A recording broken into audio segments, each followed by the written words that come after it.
Je me dis non, je veux faire de l'immobilier, etc. Donc je vais essayer de me lancer là-dedans. Et je me rappelle mon manager qui riait un petit peu, genre t'as quoi derrière? Je dis mais j'ai rien, ouais, bah tu verras, tu vas vite revenir. J'ai envoyé 100 CV, personne ne me répondait. Puis les 3 qui me répondaient c'était non. Excuse-moi du terme, mais quand t'es dans la merde, vraiment quand t'es au fond et que t'as rien, personne. C'est quoi la prochaine étape du coup à ce dis, moment-là? Ok, super, j'ai enfin du temps. Tu vas acheter une voiture? Non, je rigole. Non, j'ai acheté... Donc, David, merci d'être venu à ce premier podcast vidéo que je fais, parce que pour moi, c'est une première. Merci à toi, merci de l'invitation. Avec grand plaisir. Je remets un petit peu le contexte pour que les gens comprennent un petit peu quel est le sens de ce podcast vidéo, parce qu'on t'a vu dans des podcasts vidéo surtout axés sur l'immobilier, en tout cas celui que j'ai vu avec Edouard te concernant. Là, c'est vraiment... tout autre chose, on va s'intéresser à la personne, à qui est David, son parcours depuis, j'ai presque envie de dire depuis sa naissance, mais voilà, son parcours un petit peu, qu'est-ce qu'il a fait, comment il l'a fait, qu'est-ce qui a fait qu'aujourd'hui il soit là où il est. Alors honnêtement, rien qu'en voyant l'interview et rien qu'en m'intéressant un petit peu à ton parcours, j'ai 1000 questions à poser. Très bien. Donc, c'est plutôt ce côté un peu mindset qui va m'intéresser. Mais voilà, les questions vont venir naturellement. Il n'y a pas de questions ni pièges, ni un peu de questions fermées. Je te laisse te présenter déjà, juste te présenter qu'est-ce que tu fais aujourd'hui. Bien sûr, alors je m'appelle David Danderegen, j'ai 34 ans. J'ai cofondé une société qui s'appelle LimoCloud. Donc, on est actif dans le domaine immobilier. On fait du courtage et notre objectif, c'est de rapporter des lettres de noblesse à ce métier. En apportant de la qualité, de l'éthique, etc. Puis à côté de ça, je fais un peu de sport, c'est un peu ma life balance. Et puis voilà, plein d'autres petites choses, mais dans les grandes lignes, c'est ça. Ça t'aborde déjà un sujet qui va être intéressant par la suite, surtout de trouver cet équilibre entre vie privée, vie professionnelle, parce qu'on va en parler plus tard, mais par rapport à ton parcours, tu as quand même passablement de choses qui sont venues se rajouter à ta vie professionnelle. Et comment on arrive à équilibrer un petit peu, à trouver ce moment de se libérer l'esprit, etc., qui est un peu complexe. C'est le plus dur, oui. Exactement. Donc, tu es valaisan? C'est ça, tout à fait. Donc, né en Valais? Né en Valais, j'y suis resté jusqu'à mes 20 ans, effectivement. J'ai fait mes classes là-bas, mes amis, enfin, tout était là-bas. Ok. Et tu es d'où du Valais? Du centre, en gros, Sion. Un petit village, en fait, entre Sion et Sierre. Ok. Donc, voilà. Très bien. Tes parents sont valaisans aussi? Mes parents sont valaisans, oui, effectivement. Ils y sont toujours. Et puis, toute ma famille est là-bas. Okay. Je suis le seul expatrié. Heureusement, j'ai pas encore un accent trop fort. Ouais. Donc, j'ai pu me faufiler un petit peu. On a laissé passer la frontière et t'as pu venir dans Cotonou. Et par rapport, donc, tu as étudié au Valais. Puis par rapport à tes études, donc, tu as étudié au Valais. Tu pars, tu fais ta scolarité au Valais. Et après ta scolarité, qu'est-ce que tu fais? Parce que quand je parle le but, c'est que les gens qui vont voir la vidéo comprennent un petit peu. C'est que cursus normal, c'est que tu fais tes études. On ne sait pas trop quoi faire à l'âge où on finit les études. Est-ce qu'on va au gymnase? Est-ce qu'on fait un apprentissage? Est-ce qu'on sait déjà à 15, 16 ans, ouais, alors moi c'est sûr, c'est ça que je vais faire. Donc je vais étudier, je vais être avocat. Enfin, peu importe, une autre branche. Du coup, pour toi, c'était quoi? Alors moi, j'ai fait mes écoles primaires et secondaires en Valais. Et durant l'école secondaire, j'étais dans un cycle d'orientation où à l'époque, je faisais beaucoup de vélo, de course, de route. Puis du coup, j'avais eu l'opportunité d'être sport-études là-bas. Donc j'ai fait ça pendant 2 ans. Après, ils m'ont vite coupé les ailes parce que je faisais que du sport et je travaillais plus, donc j'ai pas pu le faire longtemps. Puis ensuite, après ça, moi, ce qui m'intéressait, c'était le commerce, employé de commerce, tout ce qui était un peu technique, marketing. C'est toujours des domaines qui m'ont assez plu et je me suis dit, bon, je sais pas exactement ce que je veux faire de ma vie, mais c'est un domaine qui m'offre des débouchés. Mission, finalement, CFC, dans un domaine qui me passionne, un peu tout ce qui est commerce, marketing, communication et autres. Et j'ai trouvé et réussi à obtenir une place d'apprentissage chez Swisscom en tant que médiamaticien. Donc c'est un apprentissage de 4 ans qui mêle en fait les compétences d'un employé de commerce et les compétences un peu d'un informaticien, etc. Puis il y a une grande place du marketing là-dedans. Et durant ces 4 ans de formation chez Swisscom, que j'ai vraiment trouvé très bien, qui nous a préparé finalement en tant qu'apprenti à la vraie vie, au vrai marché du travail, c'est qu'en fait, tu as un panel de compétences, de skills finalement que tu dois acquérir à la fin de tes 4 ans. Tu as un coach d'apprentissage. Puis en gros, tu peux diriger plus ton apprentissage dans la vente, plus dans l'informatique, plus dans le marketing, etc.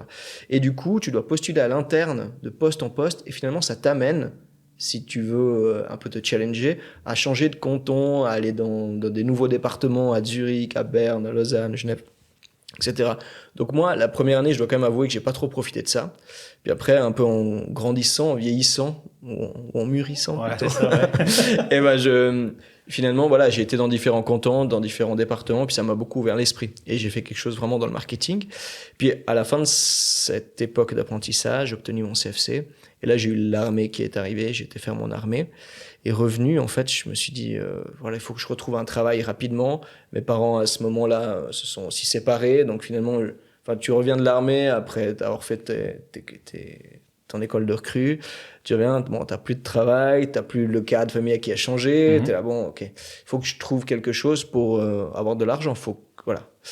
Et du coup, Swisscom m'a rappelé, et malgré qu'ils font une formation super complète de médiaticien, ils te proposent ensuite des emplois, en tout cas à l'époque, mais ça a sûrement changé maintenant, mais dans les Swisscom Shop ou dans les call centers. Donc j'ai fait ça, franchement j'aimais bien, je préférais même le Swisscom Shop au call center, j'aimais le contact avec les gens, défis, le challenge, j'aimais beaucoup ça.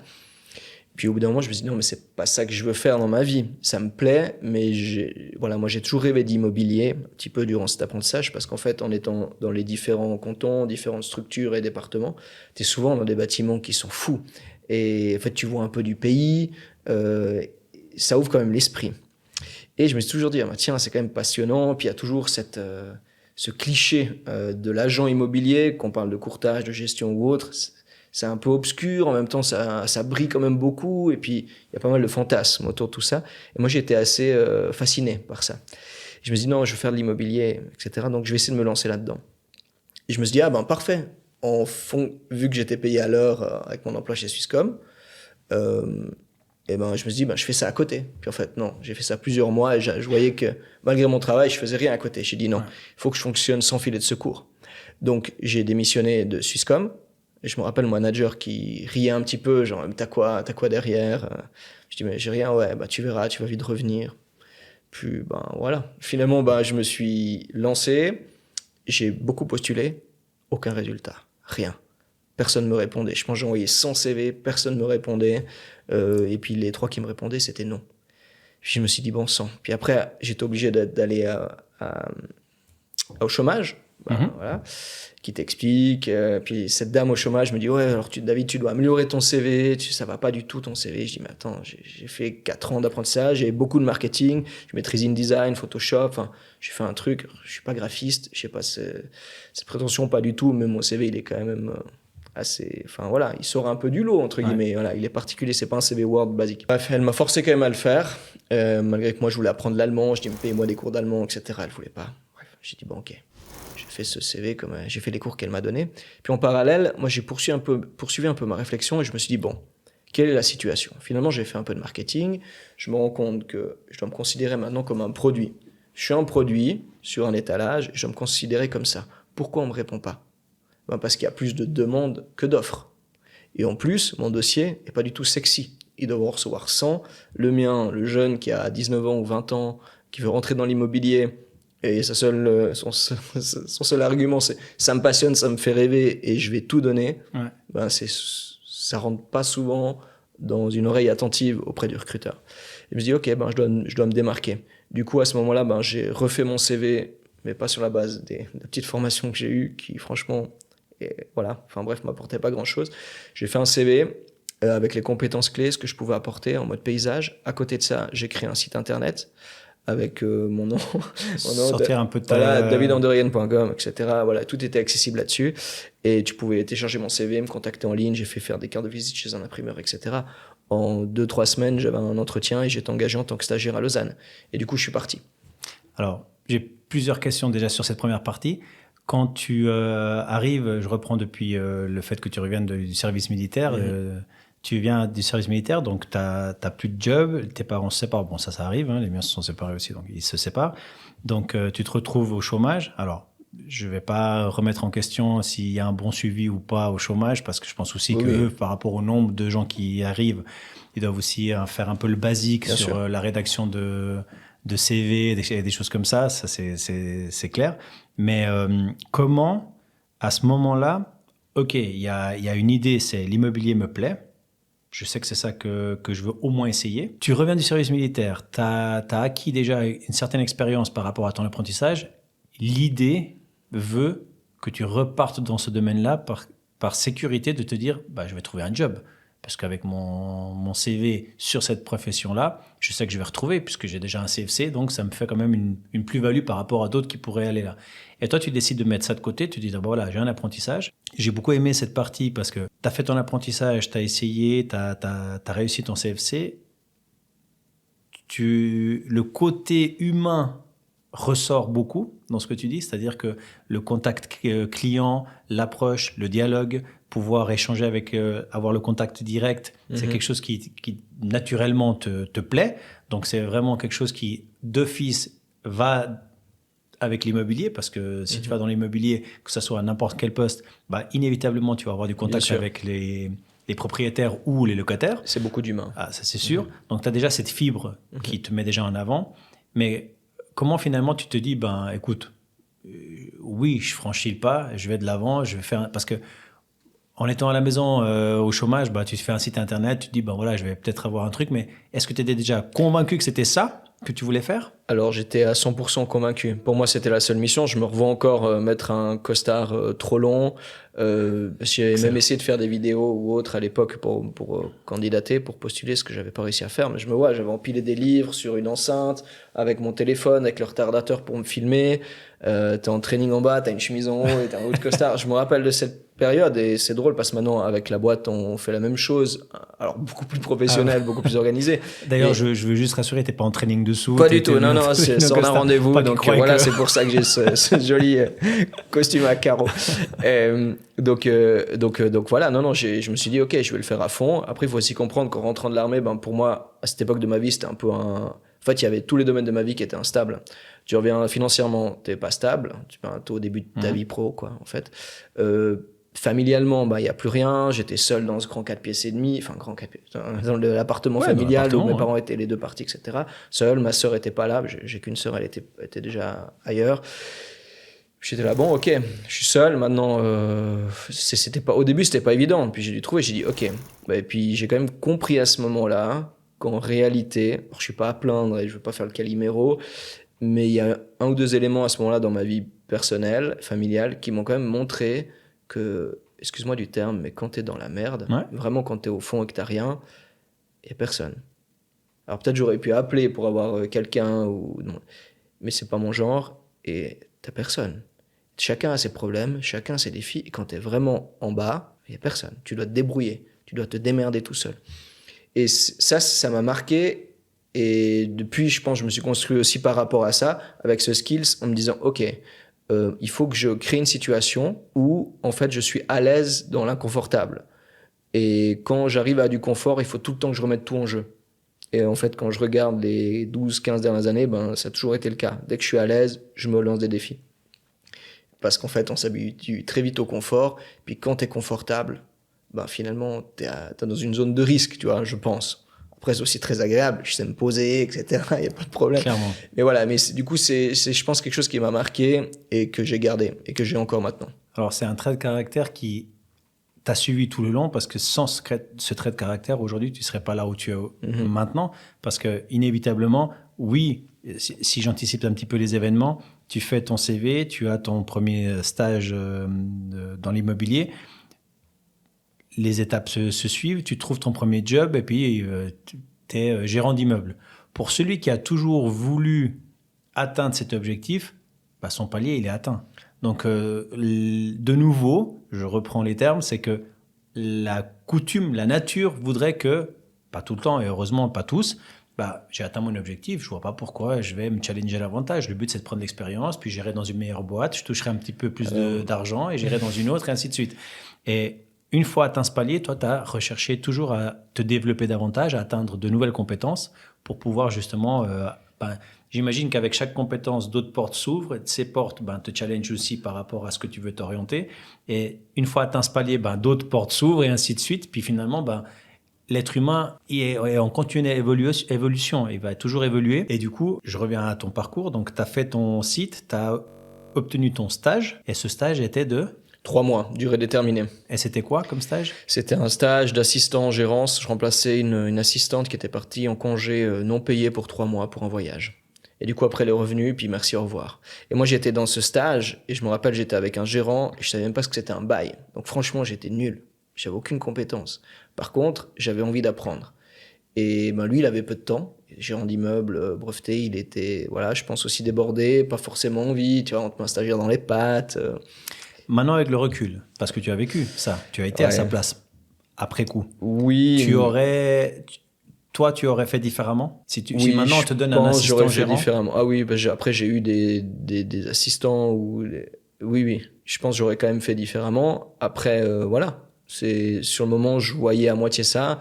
Mais heureusement, à cette époque, il y a un autre gérant qui voyait ça, puis il venait m'aider le soir, en fait. Il dit non, mais attends, je vais t'apprendre. C'est pas comme ça, c'est comme ça. Et c'est quelqu'un avec qui maintenant je me suis doué d'une amitié extrêmement solide et que je vois très régulièrement, qui est un ami très proche. Parce qu'en fait, on s'est connecté au niveau des valeurs. Et je dis waouh. Il a passé beaucoup de temps, alors qu'en fait, j'étais rien ni personne, entre guillemets, d'un point de vue professionnel. J'étais une charge. Et finalement, après, dans le futur, on a travaillé ensemble. Et voilà. Mais après ces 3 mois, j'ai dû me remettre à rechercher du travail et retrouver un stage ou un poste d'assistant, etc., etc. Donc, tu finis tes 3 mois. Tu as quand même la sensation d'avoir bien bossé, puisque tu as cette envie de progresser et d'apprendre. Donc, tu fais ces 3 mois pour lesquels tu as été engagé. Il n'y avait pas de surprise à la base. Donc, tu fais ces 3 mois. On te dit merci pour le travail accompli. Et du coup, tu as quand même cette déception, mais tu te dis si j'ai réussi à trouver un stage, potentiellement, je peux trouver autre chose. C'est quoi le boulot ou le stage que tu as trouvé juste après? Alors, ensuite, c'était dans une autre gérance. Parce que bien que ce soit le courtage qui me faisait rêver à l'époque, parce que finalement je fais 15 ans après, moi je m'étais dirigé, comme on l'aura compris, dans la gestion, parce qu'en fait j'avais besoin de cette stabilité financière, donc je me suis dit ok, mon but c'est d'être gérant, mon rêve c'est d'être gérant d'immeuble, etc. Donc après je me suis remis en quête de ma recherche d'un emploi, j'ai essayé de faire marcher le peu de contacts que j'avais, puis grâce à ça j'ai réussi à avoir un entretien dans une grande régie nationale, et puis on m'a engagé comme assistant en durée déterminée 6 mois, qui sont transformés ensuite en contrat à durée indéterminée. Et puis voilà. Les 6 mois là où tu as réussi à avoir le job, tu t'es formé avant? Alors oui, j'ai fait les cours d'introduction à l'économie immobilière, je les ai fait en parallèle. Je savais que ma réussite allait passer par la formation, que je devais évoluer d'un point de vue personnel déjà, mais j'avais pas conscience à quel point. Ça c'est clair, quand au départ tu te rends pas compte. Et c'est pas le principal. Le but, c'est d'arriver à se mettre dans des zones de danger, d'inconfort, et de se dire, OK, je suis vulnérable parce que j'apprends, parce que je fais des nouvelles choses. Et c'est là où, en fait, j'ai remarqué que j'apprends. Finalement, tu deviens un peu accro à cette adrénaline, à ce challenge. Ouais. Voilà. Donc, c'est en me formant, effectivement, que j'ai réussi à développer des compétences. Puis, l'énergie et la volonté que je mettais dans ce job. Parce que je me rappelle, tout le monde rigolait. Et je pense... Je rigole. Enfin, j'aurais un sourire aujourd'hui si je vivais la même situation d'un jeune qui arrive et qui a envie. J'étais toujours en costard-cravate. Toujours. Pas pour me donner un genre, mais pour me dire, vous voyez, je suis vraiment déterminé et je vais pas flancher. Je vais mettre la même rigueur dans mon travail, la même rigueur dans mon envie, la même rigueur dans mon énergie que dans ma façon de m'habiller. Pas des choses de marque, hein. Je t'ai habillé avec du Zara ou je sais pas quoi. Mais c'était juste, voilà, j'ai vraiment envie. Et j'essaie de venir plus tôt que tout le monde, finir plus tard, et puis travailler, pas faire du présentéisme. Ouais. Et voilà, et ça m'a valu 2-3 surnoms à l'époque, et encore des gens avec qui je suis en contact maintenant. On va pas le dire parce que sinon ils vont t'appeler comme ça le reste de ta vie. C'était drôle. Et voilà, c'était une bonne époque. J'ai un très bon souvenir de cette période-là et finalement de cette insouciance. Donc du coup, tu te formes à SVIT, on dit, hein? Oui, c'est ça, au SVIT. Mm-hmm. Donc, tu te formes, tu obtiens donc tes formations. À ce moment-là, tu as déjà des contacts clients? Alors, moi, je suis assistant d'une gérante. Ouais. Et du coup, effectivement, j'ai le contact avec les locataires, je m'occupe de l'administratif, je participe un peu à des discussions, mais c'est pas moi qui ai un lead stratégique ou de droit du bail, ce genre de choses. Je suis vraiment assistant, j'ai contact avec les locataires. Et par rapport à ta jeunesse et à ton manque d'expérience, au niveau de la crédibilité vis-à-vis des locataires et vis-à-vis des propriétaires, comment tu l'as vécu cette partie-là? Parce que c'est pas évident. Bien sûr. Alors au départ, j'étais assez mal à l'aise avec les locataires au téléphone parce que j'étais mal à l'aise, pas parce que j'étais gêné, mais parce que je savais qui je représentais. D'ailleurs, c'était des grosses caisses de pension, etc. Puis je me dis, waouh, il y a mon nom, je signe en bas des courriers à côté de la gérante. Oh, moi, ça m'impressionnait en fait. Et quand j'avais les gens au téléphone, ce qui m'impressionnait ou ce qui me gênait peut-être en fait, en réalité avec du recul, c'était de représenter ces gens-là. Mais j'étais très à l'aise dans mon contact avec les gens. Ça me bloquait pas, mais je savais que je devais faire très attention. Disons que j'avais une attention qui était à 100% parce que je savais ce que je faisais. Enfin, je savais ce que je faisais. Non, j'avais conscience qui je représentais. Exactement. Je disais souvent des bêtises vu que j'étais au début. Oui. Mais heureusement, voilà, la gérante était là, puis elle m'a appris.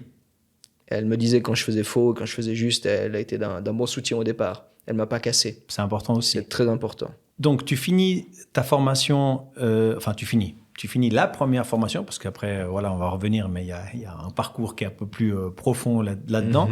Donc, tu finis ta première formation, tu continues à être assistant de gérant combien de temps ? Je crois une année, quelque chose comme ça, 6 mois, une année, ouais, plus une année que 6 mois d'ailleurs. Puis ensuite, un des gérants qui changeait de structure, c'est un peu les chaises musicales, me dit écoute David, t'es au taquet, puis il voyait que j'avais envie, puis il me dit écoute, je pars, je serai gérant ou chef de groupe, etc. Puis il savait comment me parler, il m'avait je pense cerné, puis écoute, il y a un poste de gérant junior qui se libère, donc en gros t'es gérant, t'as un portefeuille réduit, tu fais tout seul.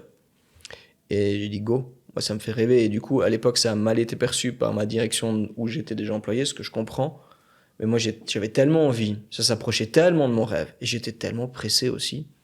Peut-être à tort. On l'est souvent quand on est jeune. Quand on débute. Et voilà, et du coup, j'y ai été et ça a été, j'ai pas regretté.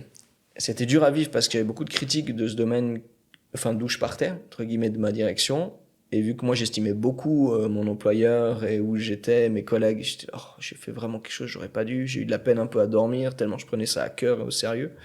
Puis finalement, j'étais tellement content d'où j'étais, du contact avec mon chef. Puis j'ai appris énormément. Je faisais tout de A à Z, j'avais des clients institutionnels et aussi privés. Mon rapport a changé, j'avais contact avec les propriétaires, j'ai plus de responsabilités et j'étais plongé dans l'eau bouillante. Et c'est tout ce que j'attendais. C'était d'apprendre à nager dans le grand bassin finalement, entre guillemets, grand bassin.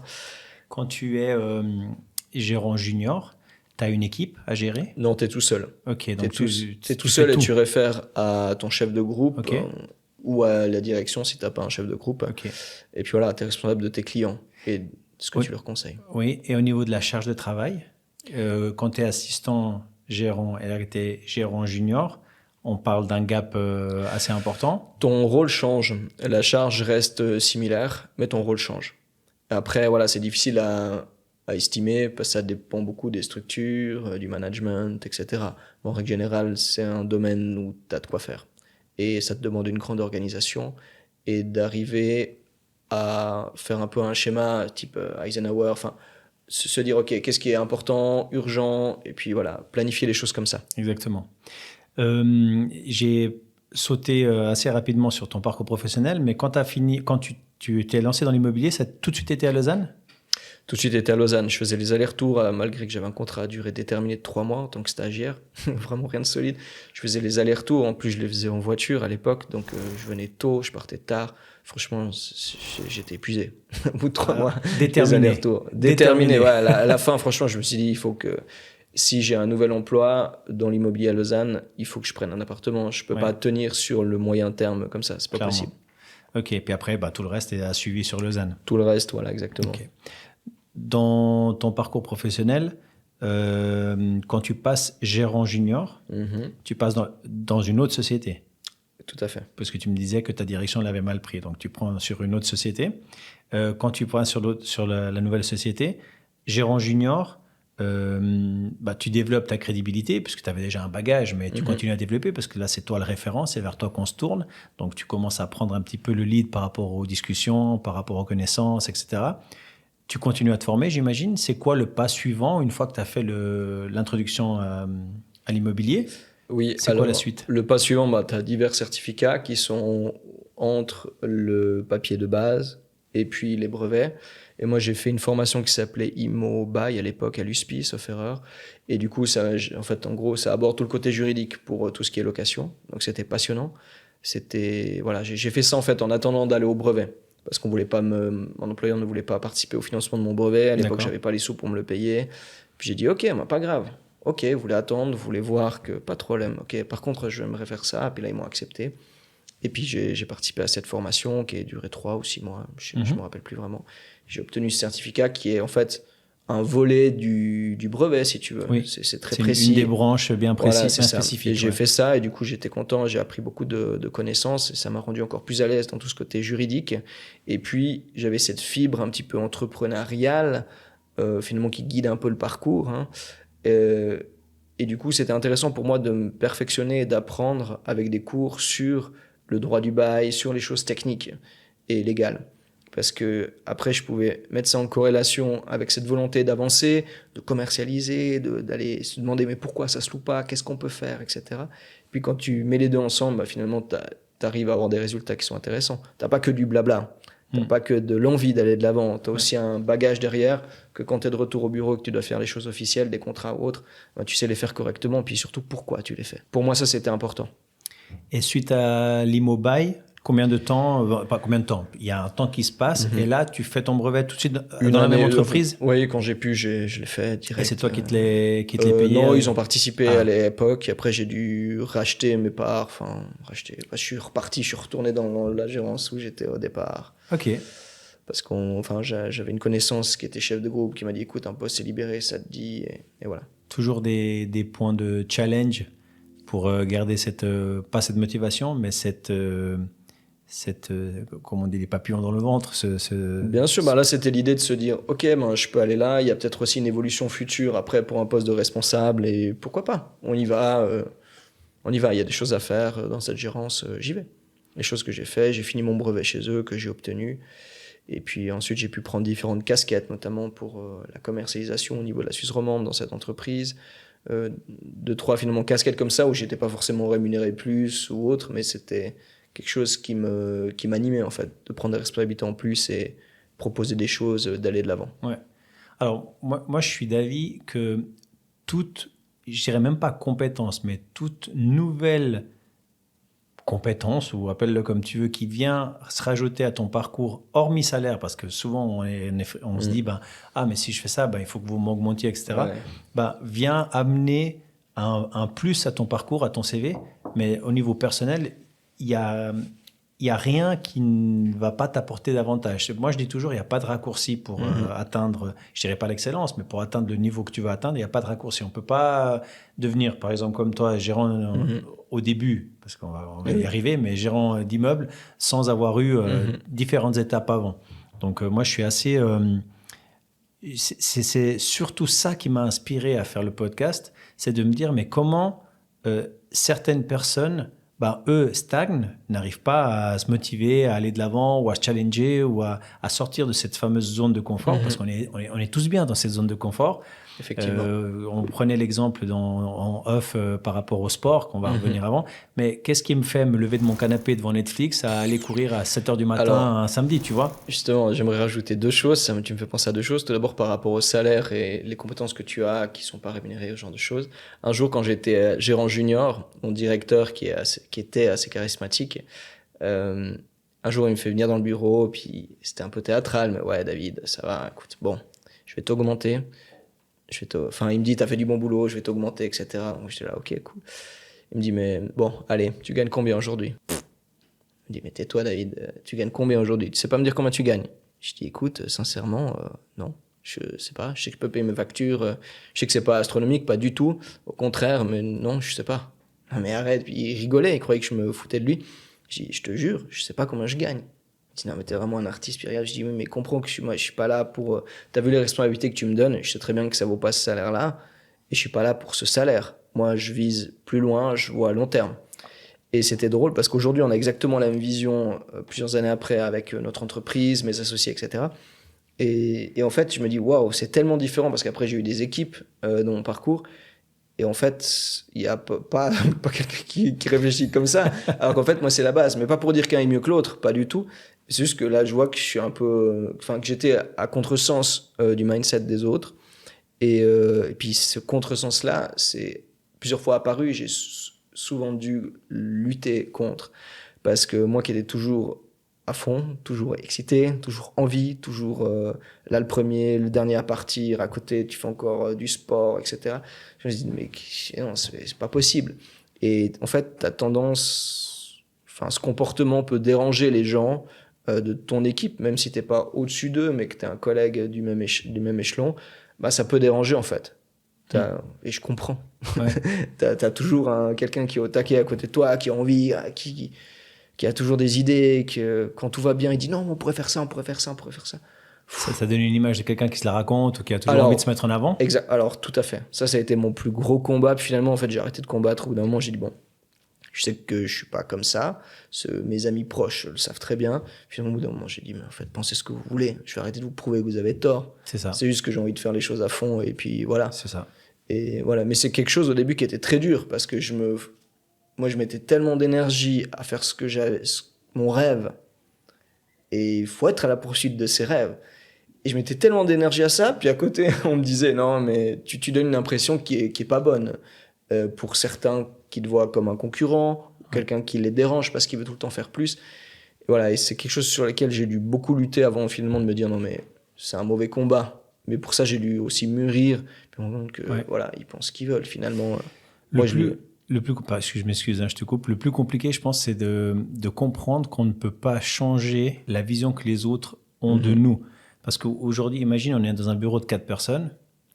Lui va avoir une vision de toi, lui va avoir une autre vision de toi, et moi, je vais avoir une autre vision de toi. Parce que c'est la beauté de l'être humain, on est tous différents. Donc, on va tous avoir des perceptions différentes. Et si toi, tu vas vouloir systématiquement changer la vision de tout le monde, bah, finalement, tu vas devoir changer 3 fois différemment la vision des gens. Bien sûr. Et autant te concentrer sur toi, développer ta vision et tes compétences à toi. J'ai conclu là-dessus. Puis après, en parallèle, je me suis dit, je dois faire pareil.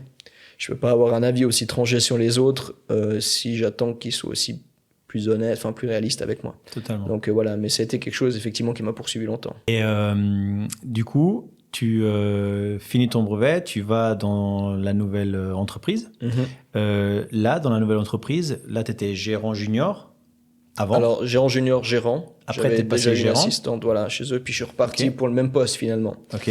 Le même poste, mais avec un autre cahier des charges et puis une perspective aussi d'évolution à moyen terme qui me plaisait beaucoup. Là, tu as une assistante ? Là, j'ai une assistante et je finissais mon brevet en même temps. Okay, déjà avant, j'avais une assistante quand j'étais passé gérant dans l'ancienne boîte. Là, je change. J'ai un nouveau portefeuille, des nouveaux clients institutionnels, une assistante. Et puis voilà. La partie, je te dis juste un truc. Ce bruit-là, on va peut-être l'entendre au son. Excuse-moi. Juste pas quand ça te coupe à toi pendant que tu parles. Alors, j'aime discuter. Tu vois, moi, je parle aussi, mais juste pas qu'on entende le son. Par rapport à l'assistante, tu développes ce côté managérial parce qu'avant, tu l'avais pas. Tu étais seul. Donc, tu as appris à travailler seul, même que tu aimes le contact et que tu as aussi du contact avec les clients. Mais avoir le contact client, c'est une chose. Faire du management avec une collaboratrice, c'est une autre. Tout à fait. Comment je dirais pas comment tu développes, parce que inévitablement, pour le développer, c'est l'expérience qui parle. Mais comment tu as vécu le fait de devoir mandater une collaboratrice certaines tâches? Est-ce que tu contrôlais ces tâches? Est-ce que c'est inné chez toi, puis tu te dis, je gère, j'arrive à être avec elle assez facilement parce que on voit que tu as cette facilité de contact et puis c'est assez facile de communiquer avec toi. Comment ça s'est passé? Alors, ma première expérience a été très positive. C'est encore quelqu'un que j'ai croisé récemment parce qu'elle a fait les brevets de gérant, puis je l'ai croisé parce que je donne des cours aussi et du coup maintenant je l'ai croisé. C'est quelqu'un avec qui j'ai une très bonne relation que j'apprécie beaucoup. Donc voilà, première expérience excellente. Et puis après il s'en est suivi dans la nouvelle structure, nouvelle société. Il y avait beaucoup de pression, beaucoup de travail, une organisation qui peut être discutable. Et du coup, en fait, les assistantes, on m'avait mis un poste, j'arrive dans ce nouveau poste, pour être clair, j'ai énormément de travail, comme tout le monde était sous l'eau dans cette entreprise, et j'ai une assistante à 50%, ou à 80, je sais plus. En gros, elle passait de 80 à 50, ou elle était déjà à 50. J'ai dit, les gars, ça va pas le faire. J'ai besoin de pouvoir m'appuyer, entre guillemets, sur une assistante ou un assistant, parce que je suis un assisté. Et puis qu'il y a tellement d'administratifs dans ce job que tu peux pas faire sans cette aide. Plus tu as un gros portefeuille, plus tu as besoin de gens qui font l'administratif. Puis finalement, ça allait pas à 50%, tu te bats pendant une année avec ta direction, finalement ils sont d'accord de te remettre un 100, mais c'est pas un 100, c'est 2,50. D'accord, pas de problème. En règle générale, quand tu as des bons mindsets dans des postes à 50%, des gens à taux réduit font toujours un peu plus. Là, c'était pas trop le cas. Puis du coup, c'est des dossiers qui, quand tu les traites de façon administrative, ils sont sur un moyen terme. Tu vois, tu as plusieurs étapes dans un dossier de gestion. Et du coup, j'ai dû mettre en place un tableau pour qu'elle puisse se passer les infos. Après, tu en as une qui travaille plus que l'autre, qui voit que l'autre a rien fait, ça discute, puis finalement, elles s'embrouillent entre elles. Puis après, finalement, c'est toi qui as mis un tableau en place. Donc non, c'est la faute de David parce qu'il veut nous contrôler. Je dis, mais non, moi, je dois savoir où ça en est. Je suis tout le temps au rendez-vous, je rentre, je dois avoir le tableau. Puis comme ça, vous mettez les infos. Tu quittes en juste ce que tu as fait. C'est pas un controlling. Je m'en fiche, finalement. Travaille 6 heures, mais fais ton job que tu dois faire en 8, puis pars. Exact. Ouais. Bref, donc ça, c'était une expérience compliquée et c'était un peu délicat. Mais enrichissant. C'est une expérience enrichissante. Alors, ça m'a appris beaucoup. Et puis, voilà. Après, j'ai eu d'autres expériences aussi qui sont mieux passées. Très bien. Mais effectivement, il y a eu 2-3, des fois, accros, des situations comme ça où je me suis dit, waouh, le management de personnes, c'est quand même quelque chose de complexe. Et en fait, il y a vraiment tout un panel de compétences à développer là-dedans. Ou alors, tu es très détaché et puis ça va mieux. Puis tu sais qu'il ne faut pas suivre l'émotion des gens, même quand ils sont enthousiastes ou énervés. Enfin, tu dois les écouter, trouver des solutions, mais tu ne dois pas réagir à la même hauteur d'émotion, au même niveau, sinon tu n'avances pas et tu peux avoir des conflits. Ouais, c'est délicat. Pour moi, qui est à 100%, qui est problème, solution, bam, on traite, on avance. Ça m'a demandé beaucoup d'efforts. Oui, c'est cette faculté de prendre le recul nécessaire pour avoir cette vision d'ensemble. À la base, quand tu es face à la collaboratrice qui est en train de monter dans les tours, toi, tu as envie aussi de l'aider. Donc, du coup, tu prends parti. Donc, du coup, tu montes à son niveau à elle. Et puis, finalement, le calme que tu aurais pu apporter pour la calmer, elle, finalement, tu te mets toi à sa hauteur à elle. Et puis, bon, voilà, c'est pas la bonne approche. J'ai mal été habitué parce que dès le départ, j'ai eu une collaboratrice avec qui c'est très bien passé pendant une année. C'était vraiment excellent. Mais en fait, c'était quelqu'un qui fonctionnait comme moi. Et ça, je m'en étais pas aperçu. Puis après, du coup, je tombais des nues quand... Non, mais je comprends pas. Tu comptes les minutes avant de partir. Enfin, t'arrêtes 10 minutes avant, t'éteins tout, puis t'attends. Non. Dis-moi, j'ai plus envie. Écoute, David, je suis grillé, ça te dérange si je pars? Mais non, vas-y, c'est bon. Je te couvre, entre guillemets. Je prends sur moi, je fais moi ce contrat. Enfin, dans la partie managériale, le plus compliqué, c'est d'instaurer les bonnes bases pour que par la suite, tu sois toi ou le manager, bref, dans une relation saine de confiance.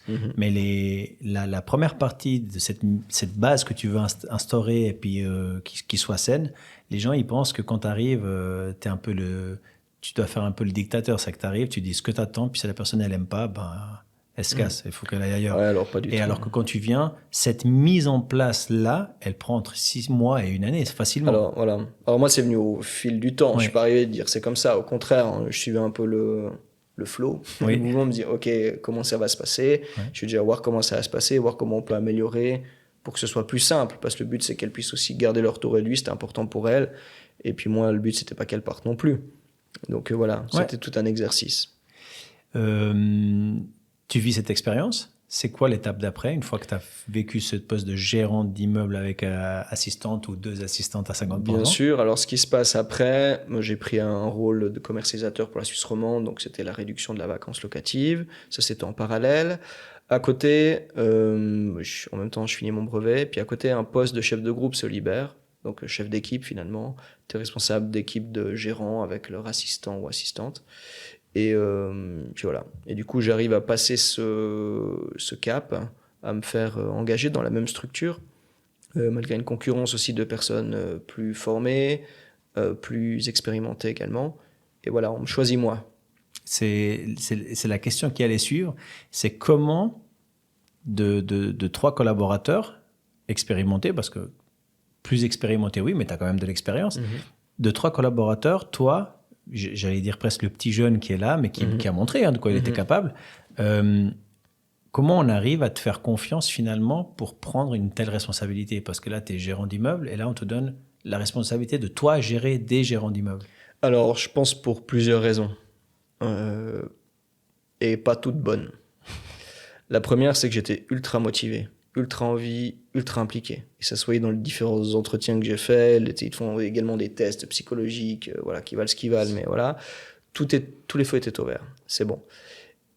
Mais La mauvaise raison pour laquelle aussi on m'a donné ce poste, c'est je pense que j'ai été tellement impliqué, j'avais tellement envie que ça marche que j'étais prêt, entre guillemets, à tout, à entendre ma direction, puis à essayer d'appliquer ça au mieux. Et du coup, tu es malléable. Et c'est ça un peu le défaut au fur et à mesure de mon parcours. J'ai pas une personnalité qui est énorme et débordante, mais j'existe quand même, quoi. J'ai quand même mes traits de personnalité comme tout le monde. Et au fil du temps des dernières années, avant d'arriver à ce poste, j'ai dû beaucoup les lisser.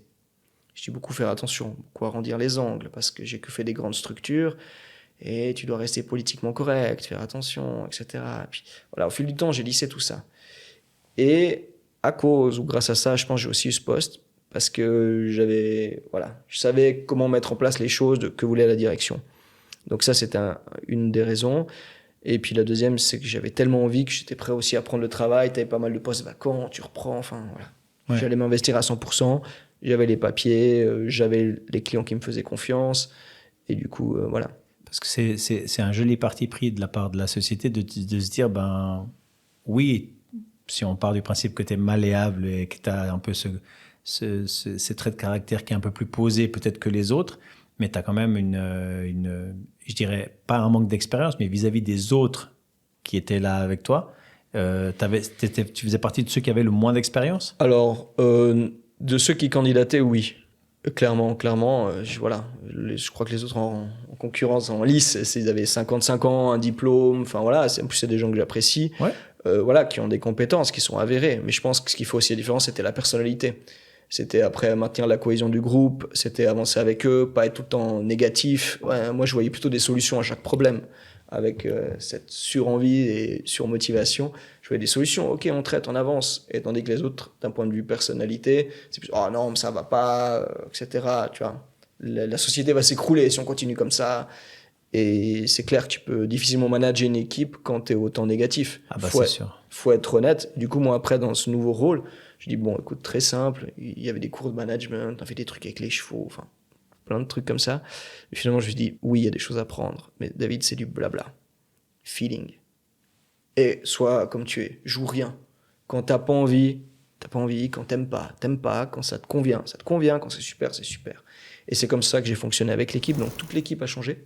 J'ai dû recruter de nouveau, constituer toute une nouvelle équipe. Et ça, franchement, ça fonctionnait bien. Ça a fini par bien fonctionner. Dans le recrutement, c'est toi qui l'as fait ? Oui.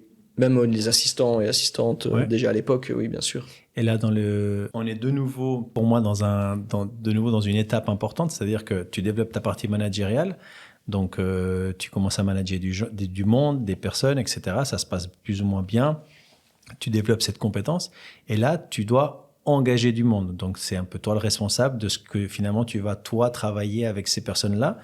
Comment tu engages? Quels sont les critères pour toi au niveau de l'engagement? Est-ce que tu vas au feeling, comme tu dis, ou par rapport à ce fameux CV Internet que tu avais fait, est-ce que tu vas te baser sur un CV ou une lettre de motivation? Alors, tout d'abord, au début, c'est clair que tu es coaché, tu les fais en binôme, ça se fait toujours en entretien ou deux. Des fois, tu demandes un contre-avis d'un collègue. Puis le dernier entretien, quand tu es chef de team et que tu recrutes une assistante, par exemple, le deuxième entretien, tu fais venir le gérant. Puis moi, je préparais aussi des casus, voir si ce qu'on me dit, c'est vrai. Est-ce que vraiment tu maîtrises ça, etc. Mais oui, c'était beaucoup de feeling, parce qu'en fait, ce que j'ai appris et vu avec le temps, c'est qu'une personnalité, tu la changes pas. Des envies, des valeurs, tu les changes pas. Donc, il faut être connecté aux valeurs, connecté à la personne, à son mindset, et voir si ça marche. Puis si elle a envie, elle peut tout faire. Moi, je suis convaincu de ça depuis le départ. Moi, je rêve de donner des opportunités à des gens qui ont juste envie. Parce qu'avec de l'envie, tu fais tout.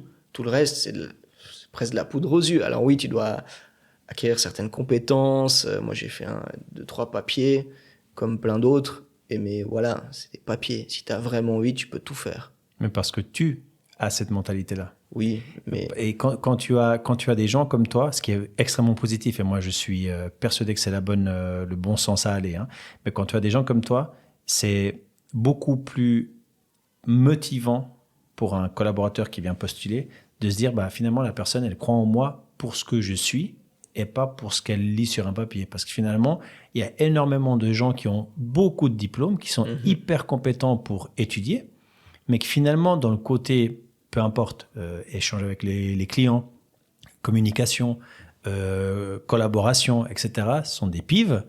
Et finalement, tu te retrouves avec quelqu'un de très compétent, mais qui n'a pas cette fibre-là. Ou à l'inverse, de quelqu'un de très fibre de discussion, tchatcher, etc., mais pas du tout compétent. Et dans les deux domaines, il y a un truc qui est déterminant pour moi, c'est que tu as été chercher la détermination et la motivation du collaborateur. Parce que le collaborateur qui est motivé, mais qui n'a pas de papier, il va tout faire pour avoir les papiers. Il va se former parce qu'il a envie. Bien sûr. Donc, ce côté-là fait que finalement, tu t'entoures de gens, alors déjà, qui te correspondent, ça, c'est la première chose, mais qui ont cette même détermination que toi. Et du moment que tu bosses comme ça, finalement, il y a peu de choses, je dirais pas mauvaises, mais il y a peu de surprises derrière. Bien sûr. Alors, effectivement, ça, c'était un constat. Après, vu que c'est un domaine où il commence à avoir beaucoup de peine à engager des collaborateurs qualifiés, des fois, les RH m'avaient mis plus d'une fois un peu de pression pour engager une ou deux personnes. Puis finalement, David, ok, on a pris note de ton avis, mais non, on l'a engagé. Voilà, au fil du temps, je me suis retrouvé avec une équipe un peu parsemée, avec des gens avec qui j'avais finalement pas choisi. Et forcément, ça marche moins bien. Tu finis ton parcours professionnel, tu es installé, tu es gérant, tu es chef, pardon, on appelle le poste, chef de groupe. Alors, chef de groupe, à un moment donné, il faut arrêter. T'es là, t'es en place, tu peux faire ça toute ta vie. Oui, j'avais 27 ou 28 ans, j'étais en place, j'avais mon brevet, j'avais un salaire qui était correct. Pourquoi encore te challenger davantage? Alors là, il y a eu un peu, j'étais plus trop à mon aise. Bon, j'ai fait relativement peu de temps, je crois que j'ai fait je sais même plus combien de temps j'ai fait à ce poste, mais 2-3 ans. Et puis après, j'étais un peu dire, mais où est le sens en fait? Parce qu'on est sous l'eau, il me manque des collaborateurs, je peux pas engager, enfin voilà, c'était un peu la cata. Et je me dis, je suis en train de me griller. Je bossais énormément, de nouveau, j'essaie de faire les choses à la place des gens qui manquaient finalement, les postes vacants pour lesquels je pouvais pas engager. Finalement, je me grillais. Puis je me suis dit, non, il faut que je réfléchisse à une suite.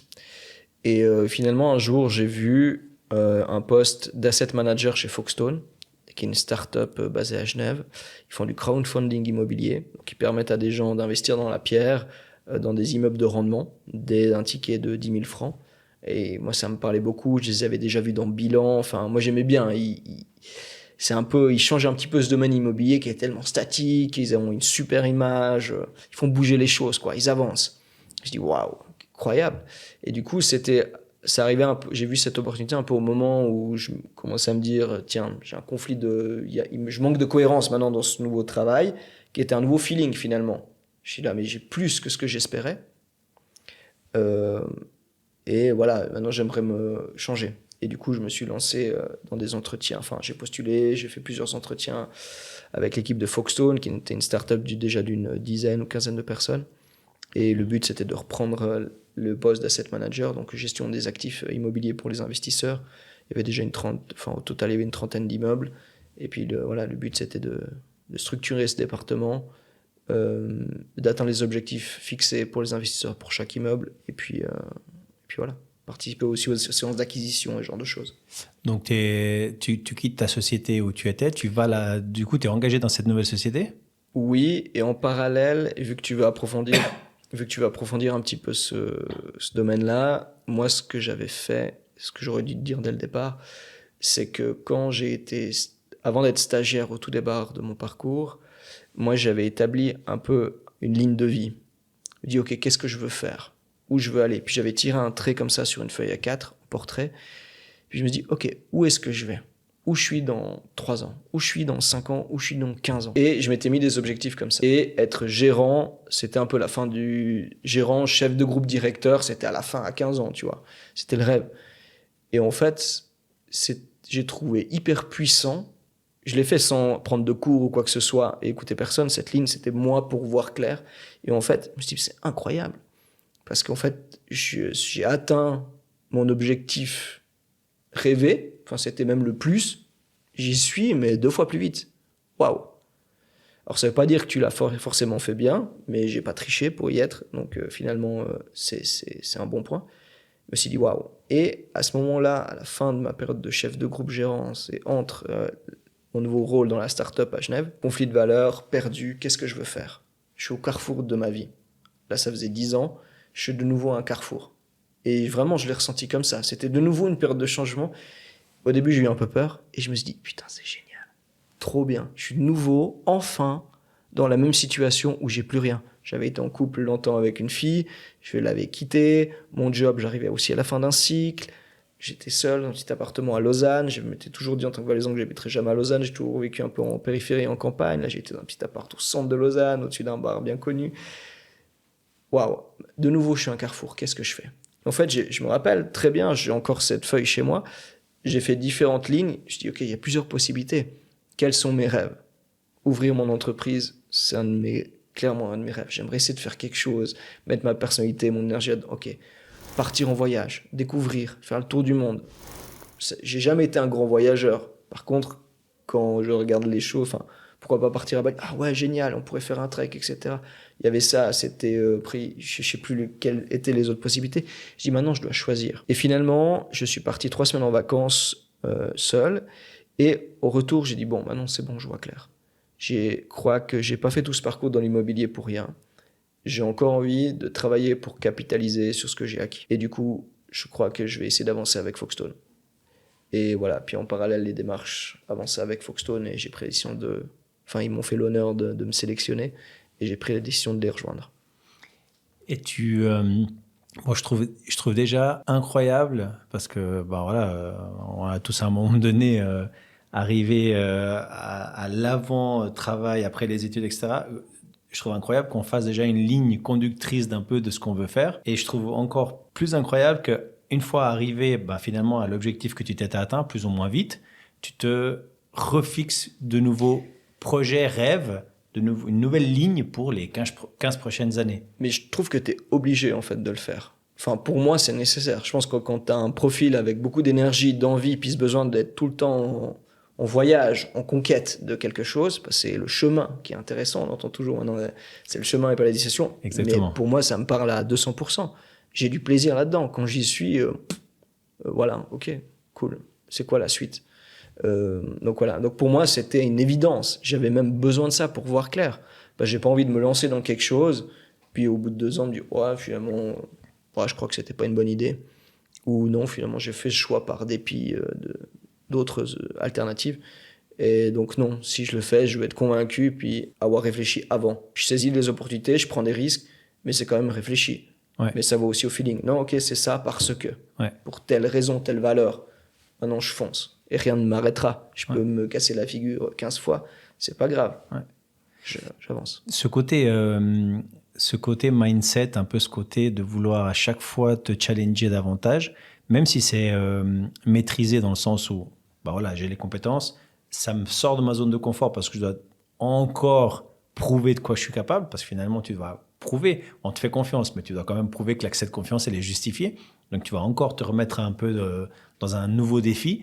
À un moment donné, il y a une limite à tes objectifs, à tes ambitions, à ta vision. Parce que là, on n'a pas parlé de jusqu'où tu veux aller, mais par exemple, tu aurais très bien pu te dire, là tu as été engagé, mais tu aurais très bien pu te dire, puisque dans ton parcours de vie, tu disais que tu voulais créer une société, une entreprise, etc. Au niveau de ton parcours, c'est quelque chose qui te plaît, qui t'a toujours challengé. Tu aurais très bien pu te dire, finalement, j'aimerais amener ma vision des choses, mais je vais déjà aller dans une société qui existe et puis je vais y amener cette vision finalement, mais je vais faire partie des dirigeants ou des directeurs ou de cette société. Alors, et tu as préféré créer ta société? Alors, avec Foxstone, j'avais déjà un petit peu de ça. Dans les discussions, j'avais des parts dans l'entreprise, j'avais quand même un poste stratégique et je collaborais en direct avec le CEO. Donc, c'était quand même déjà bien engagé. Je m'en rapprochais d'un demi-pas de mon rêve qui était de participer à quelque chose d'innovant, avoir des parts dans une société qui était aussi un de mes rêves, comme acheter un petit appartement, ce que j'ai fait également à cette période-là. On reviendra là-dessus parce que j'ai vendu mes voitures pour acheter l'appartement, tout s'est passé en même temps. Et du coup, avec Foxstone, je me suis rapproché de ça. Puis en fait, j'ai mis en place ce département, j'ai atteint les objectifs, j'ai amélioré tous les chiffres, j'ai baissé la vacance locative, j'ai augmenté les rendements, il y avait des plans stratégiques de rénovation pour chaque immeuble, c'était propre. Et au bout d'une année, c'était toujours autant passionnant, j'adore toujours autant cette boîte, franchement, il m'inspire beaucoup. Mais voilà, en fait, j'avais fait un peu le tour, entre guillemets. Je gérais mon parc, c'est bon, il était sous contrôle. Alors, à part 1 ou 2 imprévus, je m'ennuyais un petit peu, mais disons qu'il n'y avait pas assez de charge de travail. Et je pense que ça, c'était un défaut de ce que j'avais connu avant aussi, parce que Foxton, il y avait largement de quoi faire. Mais à force d'être tout le temps sous l'eau et de quoi bosser 12 heures par jour, là, finalement, c'était plus irrégulier. Et finalement, cette irrégularité, je la retrouve aujourd'hui en tant qu'entrepreneur, parce que voilà, il y a des périodes où tu dois bosser 7 jours sur 7 pendant 10 heures, puis des périodes où c'est plus calme, puis tu dois apprendre à gérer avec ça, qui est aussi un défi à part entière. Et voilà. Donc du coup, on va juste s'arrêter à la parenthèse de Foxton. Tu me parlais que tu as dû vendre ta voiture. Donc, j'imagine qu'à un moment donné, étant dans l'immobilier et même sans être dans l'immobilier, on s'intéresse tous à un moment donné d'investir dans la pierre. Donc, tu arrives dans une situation où tu te dis, là, j'aimerais aussi investir pour moi. Donc, tu aimerais acheter un appartement. Comment ça se passe du coup? Alors, j'ai toujours eu cette envie de créer un parc. Enfin, j'avais 2-3 petites idées. Ça, c'était aussi un rêve. Et puis, à l'époque, à la fin de cette période de chef de groupe, je revois un ami d'enfance, un de mes meilleurs amis d'enfance, qui est aussi un petit peu en partie dans l'immobilier. Et il me parle qu'il a une opportunité à côté d'une région d'où je viens, en Valais, puis que ça peut être intéressant, etc. Moi, je suis fan, c'est où je connais, c'est parfait. Ça répond à plusieurs critères que je m'étais fixé, c'est du neuf. J'ai dit, OK, go, on le fait. Et puis moi, c'était en plein où je venais de signer dans la start-up genevoise qu'on a citée avant. D'ailleurs, je les ai cités, mais bon, il suffit que je les décrive pour que tout le monde comprenne. Donc, il n'y a pas de secret. Salutations à eux s'ils écoutent. Et du coup, je me suis dit, OK, très bien. De toute façon, j'ai plus besoin de voiture. Maintenant, je vais travailler à Genève. Encore un changement de tout. Est-ce que je prends un appartement à Genève ou je reste ici? Enfin, voilà, c'était toute une question. Je dis, bon, quoi qu'il en soit, les voitures, plus besoin. Et voilà, j'ai vendu, c'était mes fonds propres, j'ai acheté, puis après, je me suis acheté une moto, je fais un peu de moto à côté, puis quelquefois j'allais en moto ou j'empruntais une voiture quand j'en avais absolument besoin. Mais voilà, finalement, tout ce que j'avais jamais imaginé se produisait. J'habitais au centre-ville de Lausanne, dans un petit appartement, j'avais plus de voiture alors que c'est une de mes passions. Finalement, je vais prendre le train pour faire le pendulaire entre Genève et Lausanne. Et je travaille dans une start-up immobilière, je suis asset manager, qui était aussi un rêve même inespéré, entre guillemets, parce que c'est un super poste. C'était en tout cas un goal dans le parcours. Je suis là, écoute, pour l'instant, je suis en adéquation, en tout cas, avec ce que j'ai envie de faire et les valeurs. Et finalement, ça m'amène à avoir ce contexte. Ouais, pourquoi pas? On y va. Le fait d'avoir la niaque, parce que tu as quand même un parcours où il y a eu quand même beaucoup, même si tu as beaucoup démontré tes capacités et ton envie, il y a quand même des gens qui t'ont fait confiance au fur et à mesure de ton chemin. Bien sûr. Mais c'est, je pense, surtout cette détermination que tu as à vouloir atteindre tes objectifs qui font que tu te démarques des autres qui peuvent un peu être dans le même sens, on va dire. Tu sais, il y a souvent des images dans le mindset où tu as une foule de gens en blanc et une personne en noir qui sort du lot. Et c'est cette détermination-là qui, je pense, fait la différence. Mais pour revenir à ton histoire d'appartement, l'appartement que tu as acheté au Valais, c'était pour de l'investissement ou pour ton appartement à toi finalement? C'est purement de l'investissement. Okay. C'était une opportunité d'achat, on avait un bon prix, voilà, j'ai foncé. Et voilà, puis finalement, c'était une excellente expérience qui me sert aussi maintenant pour expliquer le parcours et ce qu'on vit à ce moment-là à mes clients aujourd'hui qui achètent des appartements avec nous. Donc voilà.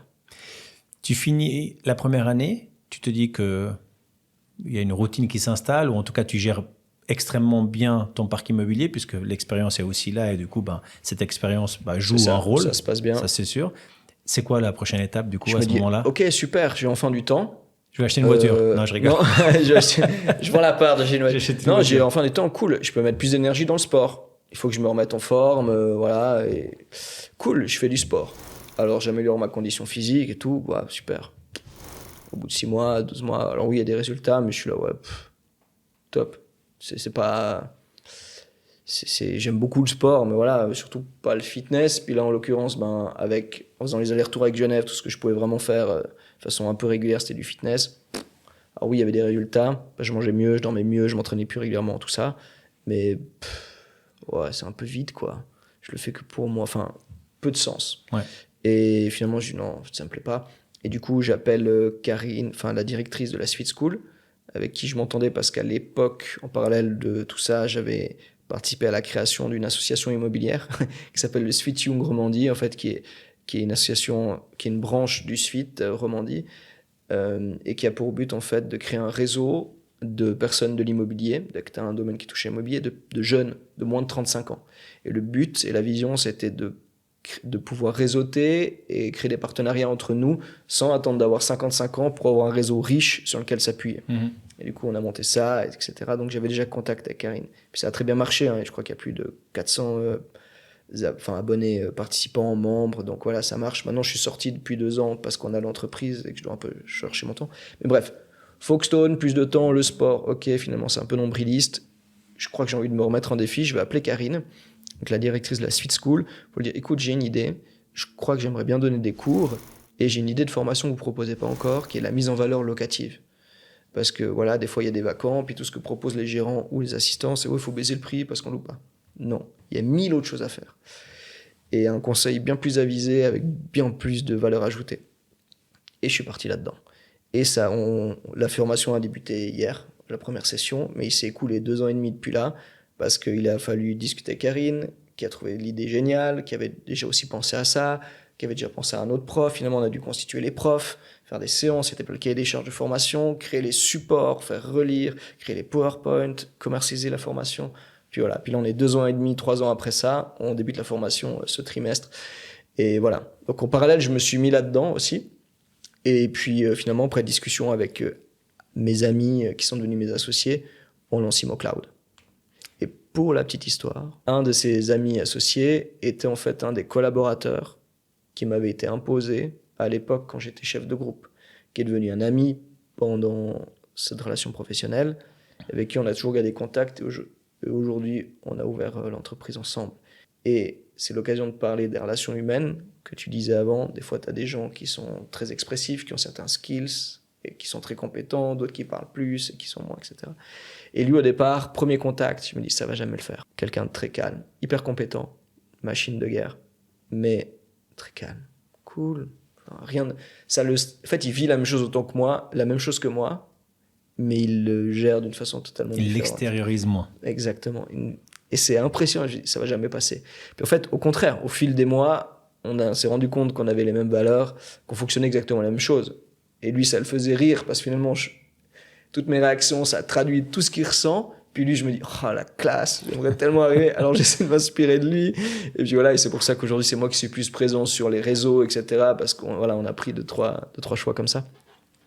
Et voilà, mais du coup, c'est avec lui que maintenant on a monté cette structure parce que lui aussi avait cette envie.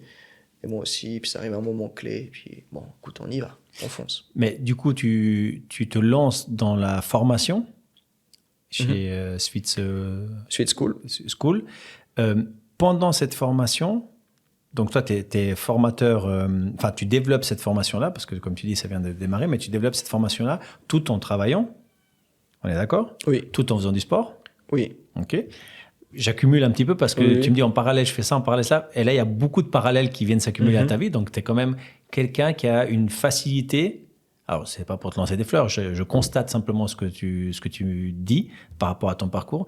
Tu es quand même quelqu'un qui arrive à gérer passablement de parallèles. Si je reprends tes mots, je fais ça. Et j'ai pas la sensation que tu diminues une activité pour, maintenant que je vais être formateur, je vais arrêter de faire du sport. Non, le sport, ça reste une priorité, donc je fais du sport à moindre échelle, peu importe, mais je reste quand même à faire du sport, et ainsi de suite.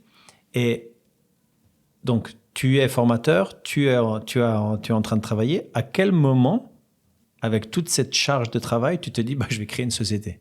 Parce que là, ta charge de travail, elle est forte. Quand Alors même. oui, elle est forte. C'est venu une évidence, en fait. C'est tellement excitant, c'est tellement palpitant que tu dis, oui. C'est comme quand tu visites un appartement, tu as le coup de cœur. Tu dis, oui, c'est bon. Mais du coup, j'ai une autre question. Pourquoi créer une société ? Parce que moi, je me dis, OK, je suis bon dans ce que je fais, je crée une société. Qu'est-ce qui va me démarquer de la concurrence, finalement ? Parce que des sociétés immobilières, il y en a un assez gros nombre. Il y a beaucoup aussi mais voilà, il y a des rigolos, on va dire, ou des gens moins sérieux, surtout moins impliqués, à vouloir à fournir un travail de qualité. Et du coup, tu te retrouves avec une crédibilité qui est moindre. Pour moi, si imaginons je vais être acheteur, j'ai un courtier qui va venir, il y a tout de suite cette appréhension et tout de suite ce contact un peu sur la défensive que les gens vont avoir. Donc du coup, comment toi, par ta société, tu te dis, je vais changer les choses? Alors, c'est l'objectif de notre démarche, c'est très ambitieux, mais c'est de redonner des lettres de noblesse au métier de courtier. On veut changer cette image dans la tête des gens. Et pour ce faire, on va se baser sur nos années d'expérience, nos capacités en relations humaines, notamment avec des grands clients qu'on a eu à gérer, des situations conflictuelles aussi. Un de mes associés a également le diplôme qui chapeaute tous les brevets, donc c'est encore un panel de compétences qu'on a dans notre sac à dos.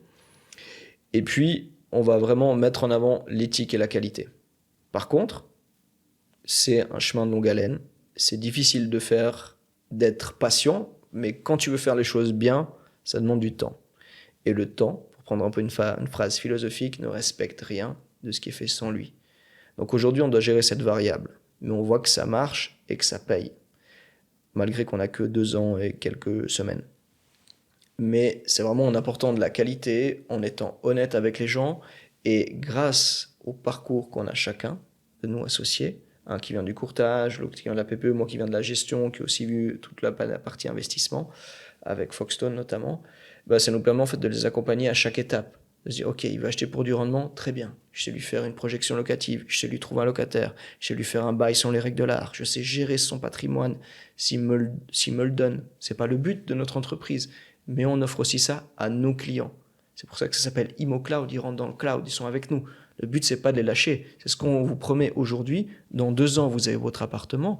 On est capable de le louer et d'atteindre ce qu'on vous a expliqué. On est là tout au long du chemin. On n'est pas là pour prendre du cash rapidement et disparaître, comme le font certains. D'ailleurs, on se fait un peu attaquer de tous les côtés par des concurrents un peu moins éthiques, mais c'est pas grave. Nous, on voit long terme et on veut créer une marque, une référence. Après, je ne sais pas si on va réussir à atteindre cet objectif, mais quoi qu'il en soit, on ne va jamais baisser les bras dans cette direction. On va toujours continuer. Et c'est notamment, excuse-moi, non, vas-y, s'il te plaît. C'est notamment pour ça que ça fait depuis une année qu'on poste 1 fois par semaine du contenu à valeur ajoutée sur les réseaux sociaux, une vidéo d'1 minute explicative sur, par exemple, qu'est-ce que le droit de préemption.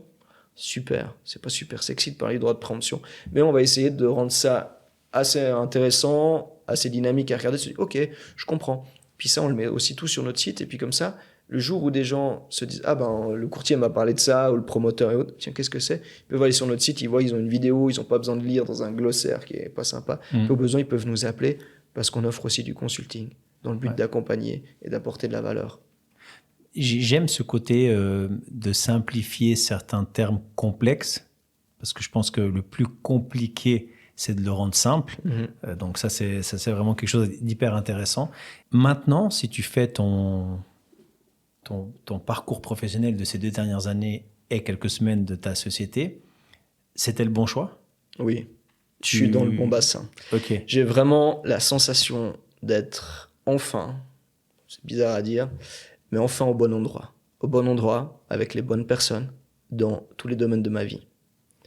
Et c'est incroyable comme sensation. Alors c'est dur, je dis pas qu'il n'y a pas des moments de doute, je dis pas qu'il n'y a pas des échecs, il y a des erreurs, c'est hyper violent parce que le marché te répond immédiatement. Quand tu te trompes, c'est pas un boss, un chef dans une entreprise, tu te prends un sermon, mais ça va. Non, le marché te répond immédiatement, tu gagnes pas ta vie, tu perds ton client, ton mandat, tu manges pas. C'est direct. Ouais. Et cette violence me plaît beaucoup parce qu'elle est honnête. Et ça, j'aime beaucoup. Donc, c'est difficile, mais c'est hyper passionnant. J'adore ce que je fais, je compte pas mes heures, tout comme mes associés. Et l'expérience est tellement enrichissante. J'évolue d'un point de vue personnel, c'est, je trouve, énorme. Et d'un point de vue professionnel aussi. Parce que j'apprends aussi quand même un nouveau métier, entre guillemets, bien que j'avais déjà fait un peu de courtage pour des amis avant. Mais voilà, alors j'ai les skills de gérance, je connais tout le côté juridique, registre foncier, enfin, c'est pas un domaine que je découvre, pas du tout. Mais quand même, être courtier, c'est pas du jour au lendemain qu'on peut le faire. Malgré mon background. Alors quand je vois certains qui viennent de nulle part et qui se lancent comme courtier, des fois la question peut se poser si on ne devrait pas protéger ce genre de profession, notamment aussi comme gérant. Pas pour me tirer toute la couverture, pas du tout, parce qu'on est nombreux à être formés ou pouvoir attester d'une certaine expérience, mais pour éviter de que des situations délicates puissent arriver aux gens, parce que voilà, des fois ils sont mal conseillés, ils achètent des choses voilà, qu'ils ne peuvent pas savoir, quoi. Ouais, clairement. Donc, voilà. Aujourd'hui, tu as 2 ans d'expérience et quelques semaines. Quelle est la suite pour toi dans ton fil conducteur, vu que tu as atteint, j'imagine, déjà une partie de tes objectifs? C'est quoi la suite? Alors, c'est déjà de consolider l'entreprise dans le milieu immobilier, déjà pour que les gens puissent vous connaître, j'ai envie de dire. Mais la suite, c'est quoi? Alors, c'est une très bonne question, parce que moi, ce que je vois et ce que je constate, c'est que ma vie a débuté il y a 2 ans. C'est comme si tu demandes à un nouveau-né quelle est la suite. Les perspectives sont tellement grandes. Je vais vivre ma vie à fond. Et c'est exactement ce qu'on va faire avec l'entreprise.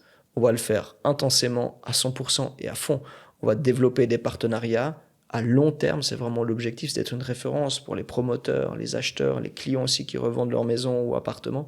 C'est toujours là pour eux tout au long de la vie. Donc, bien sûr, c'est développer l'entreprise, augmenter le chiffre d'affaires, augmenter les partenariats, mais pas trop vite non plus. Alors, bien sûr, on est tous impatients tellement qu'on aime ce qu'on fait, mais on veut faire les choses bien.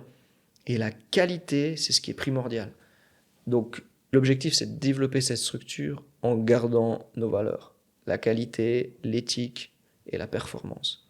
Voilà. On ne va pas casser nos prix, casser le marché, Non. Pour être grand, ouvrir 15 agences, dire on est là, faire des grandes... Non. Alors peut-être, on y arrivera, je l'espère, c'est quand même le but. Mais si tu fais les choses bien, t'exploses pas comme ça dans les 3 ans. Tu vois ce que je veux dire? Surtout qu'on est nous-mêmes, on veut pas d'investisseurs, on veut mener notre barque, on veut créer notre référence, notre marque, ImmoCloud, voilà. C'est notre bébé finalement. Donc, voilà. Pour atteindre un tel niveau de qualité, je te rejoins dans ce que tu dis, je reviens avec le terme que j'utilisais au tout début, c'est qu'il n'y a pas de raccourci.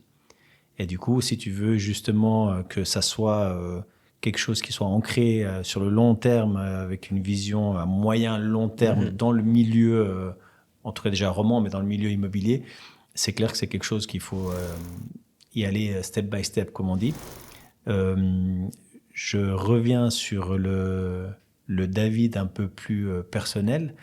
Dans ton parcours de vie, j'ai la sensation que tu vis vraiment les trucs à fond. C'est-à-dire que tu as souvent ce côté passionnel qui ressort dans ce que tu fais, et c'est ce qui te fait avancer. Et franchement, c'est vraiment le trait de caractère qui ressort de toi. C'est vraiment que quand tu fais quelque chose, tu rigoles pas. J'aime ça. Alors maintenant, c'est encore plus déterminant pour toi parce que c'est quelque chose que tu as créé. C'est pas quelque chose où tu es venu te greffer dans une société. Donc c'est ton bébé, comme tu le dis, votre bébé à vous trois. Bien sûr. Aujourd'hui, tu comptes plus tes heures. Mais bon, je pense pas que tu l'aies fait une seule fois dans ta vie. Donc, tu comptes pas tes heures, tu bosses, tu fais... À quel moment tu prends du temps pour toi dans tout ça? Au travail, je prends du temps pour moi aussi. Ah, c'est la réponse que je m'attendais. Je suis désolé, mais c'est vrai, j'ai du plaisir. Et très honnêtement, là, aujourd'hui, j'ai la chance d'avoir pu reprendre du CrossFit que je faisais à l'époque. Là, j'ai repris ça depuis quelques mois. Et ce qui se rapproche le plus d'une bonne journée de travail, c'est la sensation quand je finis mon entraînement. T'as vraiment tout donné, t'es transpirant, t'es mort, mais tu sais, t'as ce ressenti, t'es tellement satisfaction. Bien. T'es plein d'endorphines, ouais. C'est excellent, t'as cette satisfaction, j'ai tout donné, quelle bonne journée. T'es fatigué, mais t'es heureux, t'as la banane. Et honnêtement, la majorité des jours avec ce nouveau challenge d'entrepreneur, je les ressens comme ça. Et je fais un parallèle très net entre le sport, un peu de trail en montagne, le crossfit ou plein d'autres choses, et les sensations d'effort et de récompense que j'ai avec mon travail aujourd'hui. Et en fait, je suis à la recherche de ça, je crois. Et je le rechercherai toujours. La poursuite de mes rêves et chercher cette satisfaction tout le temps. Et tu l'as quand tu fais les choses bien, quand tu les fais à fond, et que tu sais que tu n'as pas bâclé, menti ou autre. Et en fait, je ne pourrai jamais obtenir le résultat que je cherche tant en mettant pas en place la qualité, l'éthique et un travail acharné. Clairement. Donc finalement, c'est assez simple. C'est un objectif complexe, délicat, mais vu qu'en fait, le résultat que je cherche, je suis obligé de passer par là, sinon je l'ai pas, c'est garanti que je fonctionne comme ça. Par rapport alors, ok, ton boulot, inévitablement, c'est ta passion, donc ta passion va prendre la grande majorité de ton temps. En dehors de ça, c'est quoi tu parlais de trail, tu parlais Alors à côté, moi j'aime beaucoup la nature, je prends aussi... Alors on dirait que je fais que travailler et puis que je prends 1 heure pour le sport, puis après je me rends au boulot. Alors parfois c'est un petit peu ça, mais quand même ma vie est bien plus équilibrée en réalité, quand on rentre un peu plus profondément là-dedans. J'ai compris, tu veux y aller, on va y aller. À côté de ça, le soir, typiquement, le soir, je vais manger au restaurant avec ma copine, on prend un peu de temps, on se détend. J'ai aussi un chien avec qui me demande beaucoup, qui a beaucoup d'énergie, avec qui je vais aller courir le soir. En montagne, on fait aussi beaucoup de randonnées, un peu de trail. Typiquement, les prochaines vacances, on va partir 1 semaine en autonomie en France, faire un GR, ces itinéraires de grande randonnée qui traversent la France dans tous les coins. Et là, on part en autonomie 10 jours, avec sac à dos, le chien. Enfin, c'est aussi de nouveau une aventure. C'est la première fois que je vais faire ça autant de temps. Donc voilà, je prévois ce genre de choses. C'est beaucoup de montagnes, famille, amis. Ce week-end, par exemple, je suis samedi avec un ami à Cran. On va profiter d'aller manger dans un restaurant qui nous fait plaisir, partager un moment en terrasse avec un bon cigare, parce que j'aime ça depuis très longtemps, pas pour répondre aux clichés. Donc voilà, en fait, j'aime tout ce côté bon vivant. Les bonnes choses, le bon cigare, le bon vin, les bons plats. Puis à côté, j'aime bien tout donner au sport, puis en même temps aussi pour l'entreprise. Et puis le plus grand défi, et c'est ce que j'ai atteint finalement au fil du temps, j'ai eu toujours beaucoup de peine à gérer tout ça. Forcément, tu te rends compte que la journée elle a 24 heures et qu'au milieu de ça, tu dois dormir. Si tu veux encore manger, mettre un peu de sport, l'équilibre est difficile à atteindre. Et maintenant, je pense aussi parce que j'ai un petit peu mûri et vieilli, j'arrive beaucoup mieux à le faire. J'arrive à me détacher. Parce que tout ce qui va très haut va aussi très bas. Donc il faut faire attention. Donc j'essaye d'être attentif toujours à ça. Dans les différents domaines de ma vie. Mais franchement, ça se passe assez bien. Je pense que c'est le plus complexe dans la création d'entreprise. C'est justement d'arriver à trouver cet équilibre. Alors, inévitablement, au début, quand tu l'as créé, tu vas passer énormément de temps parce qu'il faut que tu fasses aussi tes propres expériences par rapport à ce que tu fais de bien, à ce que tu fais que tu pourrais améliorer. Donc ça, c'est sûr. Mais c'est vrai que si tu es en relation, si tu as un chien ou autre, peu importe, si tu as des choses où tu dois réussir à trouver cet équilibre, je trouve que c'est complexe à le faire. Et du moment que tu le trouves, tu es encore plus... je ne sais pas comment t'expliquer. Moi, par exemple, j'ai femme et enfant. Le fait d'avoir trouvé cet équilibre aujourd'hui, c'est ça qui me remplit. Dans le sens où, OK, je fais mon job, je le fais à fond, je le fais bien. Et en dehors, je passe du temps de qualité. Parce que c'est pas, je passe du temps avec toi parce que je dois passer du temps avec toi. C'est inévitable, sinon on va se perdre. Non, on le passe de qualité. Comme tu dis, là, tu pars, tu vas en week-end, quand tu passes des moments avec tes amis, c'est des moments de qualité et non pas parce que tu dois le faire et respecter. Ça fait 6 mois que je te vois pas, donc on va se voir, mais finalement, t'as pas trop envie. Tu profites de qualité. Et du moment que tu fais tout de qualité, entreprise, couple, amis, etc., tu arrives à trouver un équilibre cohérent dans ce que tu es en train de faire. Et de nouveau, il n'y a pas de bon ou de mauvais, etc. Moi, je prends juste ce que tu partages, etc. Je trouve quand même que tu as une charge de travail qui est quand même considérable par rapport... Alors, certainement, c'est ton expérience qui a fait que tu arrives à gérer de façon très précise tous les différents domaines ou les différents projets dans lesquels tu t'investis. Mais c'est quand même une charge de travail qui est assez importante. Et de trouver cet équilibre avec vie privée, professionnelle, amitié, etc., et j'en passe, je trouve que c'est quand même à relever. C'est quand même... de nouveau, je te lance pas des fleurs ou quoi que ce soit, mais c'est quand même quelque chose qui est assez marquant et que je trouve hyper intéressant. Alors, merci, mais j'aimerais réagir sur 3 points. Premièrement, moi, j'ai pas du tout cette impression que c'est différent ou exceptionnel. J'ai plutôt de la peine à comprendre qu'on le fasse pas, en fait. Ça m'a aussi demandé beaucoup d'efforts au fil des dernières années. Je comprends qu'il faut tout pour faire un monde, que chacun peut et doit fonctionner différemment pour que ça marche. Mais je comprends pas comment tu peux pas être investi à 100%, en fait. J'ai de la peine à le comprendre. Et même avec le temps, j'ai toujours de la peine à saisir cette notion. Mais pourquoi tu le fais pas à fond? Et voilà, prendre mon ordinateur en vacances, ce genre de choses pour traiter quelques mails et pas être à la ramasse quand tu rentres du job, je l'ai toujours fait. Même quand j'étais gérant junior ou gérant, voilà. Donc maintenant, finalement, ça change pas grand-chose. Et autre point, j'en ai oublié le deuxième, mais je vais passer directement au troisième, par rapport à l'équilibre dans les moments de qualité, etc.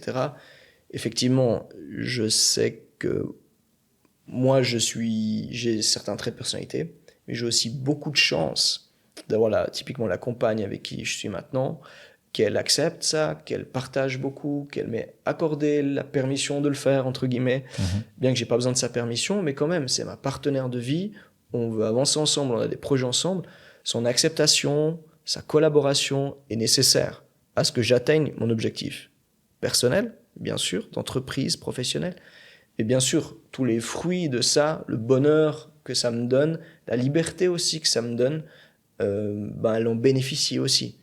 Et moi, j'ai toujours dit et essayé d'appliquer ce qu'on me donne, j'essaie de le rendre x5. C'est impossible, mais je me dis, waouh, je lui en dois une, bien plus, tu vois. Et ça, en fait, elle est un élément qui est aussi important. Je pense, bien sûr, je l'aurais fait seul, peut-être dans d'autres conditions, différemment, etc. Mais cet équilibre, pour moi, il est très important. C'est mon socle, c'est ma base. Et mes amis aussi, mon boulot aussi, mon sport aussi. Maintenant, ok, il faut mettre tout ça ensemble. Et voilà. Mais voilà, après 2 ans, je commence à arriver à donner. Tu t'en sors bien. Ouais, ça va. Je suis assez satisfait. Mais je comprends tout à fait ce que tu dis parce que moi, ma première réaction quand j'ai voulu me lancer à faire ce podcast, ça a été en parler à ma femme. C'est-à-dire, voilà, j'ai envie de faire ça. T'en penses quoi? Et du moment que j'ai eu son approbation de me dire, mais c'est une superbe idée, fais-le. C'est pas que tu te sens pousser des ailes, mais tu te dis, oh, c'est quand même cool. T'es boosté. Ouais, tu te dis, t'as une énergie qui est différente. Et du coup, c'est vrai que c'est un pilier qui est là et qui te soutient, peu importe ce que tu fais. Et ça, c'est quand même important. Peu importe ce que tu fais, je parle du podcast. Si je dis, je vais sauter d'un avion sans parachute, voilà, tout est, voilà. Écoute, moi, je pense que on arrive à la fin du podcast. Moi, j'ai juste une chose à dire. Et c'est très sincère, hein, on se connaît pas plus que ça, etc. Mais j'ai eu beaucoup de plaisir à faire l'interview parce que c'est un échange qui est vraiment, j'ai ressenti totalement naturel, vraiment avec aucun tabou de discussion. Et on l'avait pas prévu à l'avance. Je t'ai pas dit on va pas parler de ça, on va pas parler de ça. Je t'ai dit écoute, ce qui me plaît, c'est que finalement ces interviews, vous savez pas trop à quelle sauce vous allez être mangé. Et j'ai trouvé vraiment très naturel et j'ai eu beaucoup de plaisir à faire cette interview avec toi. Et j'espère que les gens qui vont voir ou écouter l'interview auront le même plaisir que j'ai eu moi. Alors j'espère qu'ils pourront comprendre ce que j'ai voulu transmettre, parce que des fois les mots correspondent pas tout à fait à ce qu'on ressent ou ce qu'on veut communiquer.